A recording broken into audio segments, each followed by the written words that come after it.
तो चलिए शुरू करते हैं हमारी कहानी का दूसरा भाग। सोनू जब बाहर निकला उसके समीप आकर वह बोली, सॉरी, मुझे पता नहीं था आप सर के बेटे हैं। कोई बात नहीं, मुझे सोनू कहते हैं। लड़की ने कहा, मैं चारू, आपकी कंपनी में टाइपिस्ट हूँ। मुस्कुराते हुए उसने सोनू से हाथ मिलाया। सोनू को उसकी यह बेकाकी भा गई। पहली नज़र में ही उसे वह अच्छी लगी थी। अब वह अक्सर ऑफिस आकर चारू से मिलने लगा था। धीरे धीरे सोनू और चारू का प्रेम परवान चढ़ने लगा। मुलाकातों का सिलसिला इतना बढ़ गया कि बात सोनू के पापा के कानों तक पहुंची। उन्होंने कहा, सुना है आजकल तुम चारू के साथ घूमते फिरते हो। देखो बेटा, चारू अच्छी लड़की नहीं है। तुमसे पहले भी ऑफिस के कई लड़कों के साथ उसका नाम जुड़ चुका है। पापा, लोग तो किसी के बारे में कुछ भी कहते हैं। मैं लोगों की परवाह नहीं करता। मैं चारू से प्यार करता हूँ और उसी से शादी करूँगा। पापा का चेहरा क्रोध से तमतमा उठा था। दृढ़ स्वर में बोले थे, देखो, यह कैरियर बनाने का समय है। अपने पैरों पर खड़े हो जाओ, फिर शादी की बात करना। सोनू ने पापा की बात पर ध्यान नहीं दिया, किंतु कुछ दिनों बाद चारू ने शहर के एक बड़े बिजनेसमैन के बेटे से शादी कर ली। सोनू का दिल टूट गया। उसे चारू से बेवफाई की उम्मीद नहीं थी। एमबीए करने के बाद उसे मुंबई में नौकरी मिली।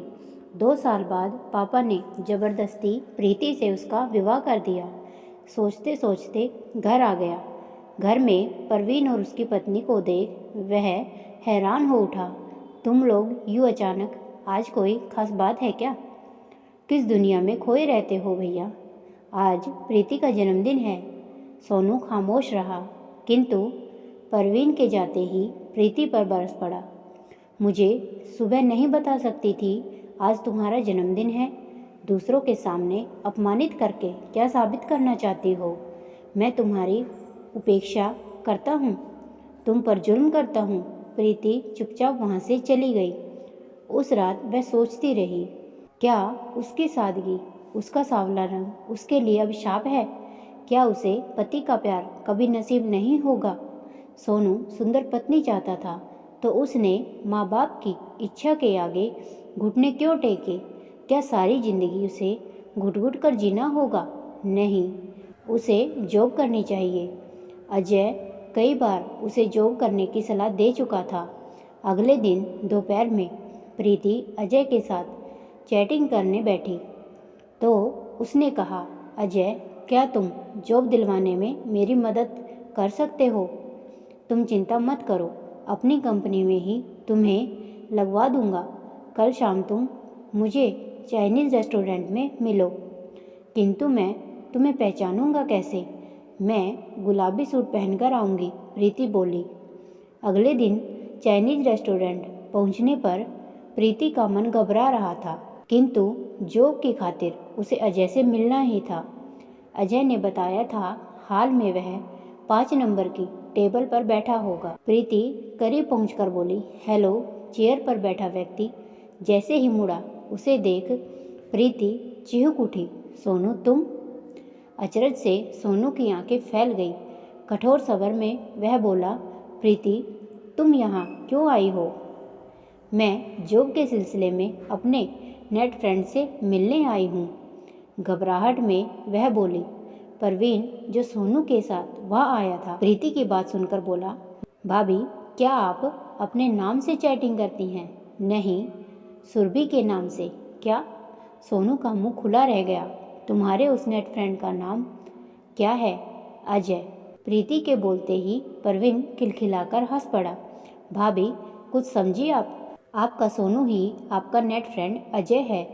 जिस तरह आप नाम बदलकर चैटिंग करती रही, उसी तरह सोनू भी अजय के नाम से आपसे चैटिंग करता रहा।